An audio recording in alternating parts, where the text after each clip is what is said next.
impact as such. It was just like jamming your brakes on a car. And that was that. She stopped. We had a porthole open, and I looked out, and the sky was clear, the stars were shining, the sea was dead calm. And I thought, I don't know, I couldn't understand it. So I came out of my cabin, and I thought, well, I'd go forward. And I went forward to the well deck on the starboard side, and I could see ice in the well deck. There's no sign of iceberg then, because she'd passed us. And the lights were shining on the water from the portholes, and no sign of damage above waterline. And of course, what had happened, we slipped over the iceberg. And although she was supposed to be unsinkable with a double bottom, the iceberg had cut her from forward on the starboard side to the engine room, right through her two bottoms. And we had orders to get the lifeboats out. And of course the order, the same old order, women and children. And we swung the lifeboats out and gradually filled them up. First boats were away on the port side. The first boats away didn't have many passengers on board. They were afraid to go down. There was a 70-foot drop to the water, and they didn't think she was going to sink. And a few of the first boats on the port side got away with half filled. Don't forget, we had 16 lifeboats, and they each carried 50. And if they'd been filled, we could have saved 800, whereas we only saved 500. So you can imagine there were many seats in the first lifeboats vacant. Then I had orders to go down the storeroom with a gang of men and get all the biscuits we could find. Well, when we got back up onto the boat deck, we couldn't get near the lifeboats. Some people were scrambling to get in and being pushed back. By that time, she was listing very badly to port, and we couldn't get the starboard boots down. But before I got my lifebelt on, I met a young couple, and let me tell you her name. It was Mrs. Clark. They'd spent their honeymoon in France, and we'd picked them up at Cherbourg. And she was having trouble with her lifebelt. So I fixed that on to her, and I said, I think you better get into a lifeboat. And there was one in the port, on the port side. So she said, no, I don't want to go there. I don't want to leave my husband. So I said, well, it's just a precautionary measure. You get in, your husband will follow later on.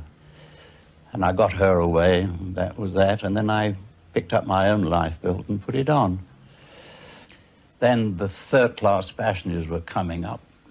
There were 700 of them, and they swarmed the decks and filled up the decks. And I thought, well, I'd done all I possibly could. I'd helped them all I could. And I thought, oh, now I'll go up and get out of all this scrumming and go on the poop deck. And she was sinking fast then. And all of a sudden, she lifted up quickly, and you could hear everything crashing through her. Everything that was movable was going through her. And then she went down and seemed to come up again.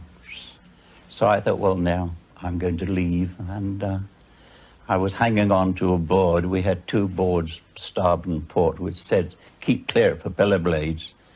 And I was hanging on to one of these, and I was getting higher and higher in the air. And I thought, well, now I'll go, and I dropped in. I had a lifebelt on, and I hit the water with a terrific crack. And luckily, I didn't hit anything when I dropped in. There were bodies all over the place. And then I looked up at the Titanic. So the propellers were right out of water, the rudder was right out, and I could see the bottom.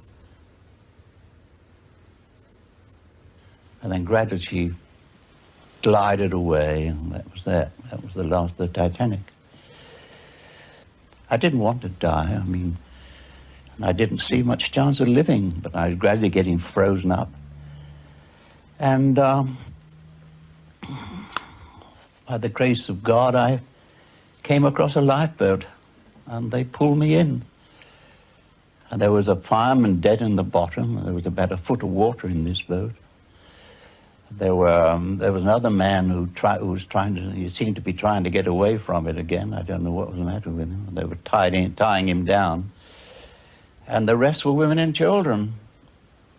And I sat on a seat, and I sat next to Mrs. Clark, the girl I'd put into a lifeboat. And she said, the first thing she said, have you seen my husband? So I said, no, I haven't, but I expect he'll be all right. Anyway, I was in a pretty bad way then, as you can imagine, frozen solid almost. And she wrapped me round with a cloak. She had some sort of blanket or a coat on.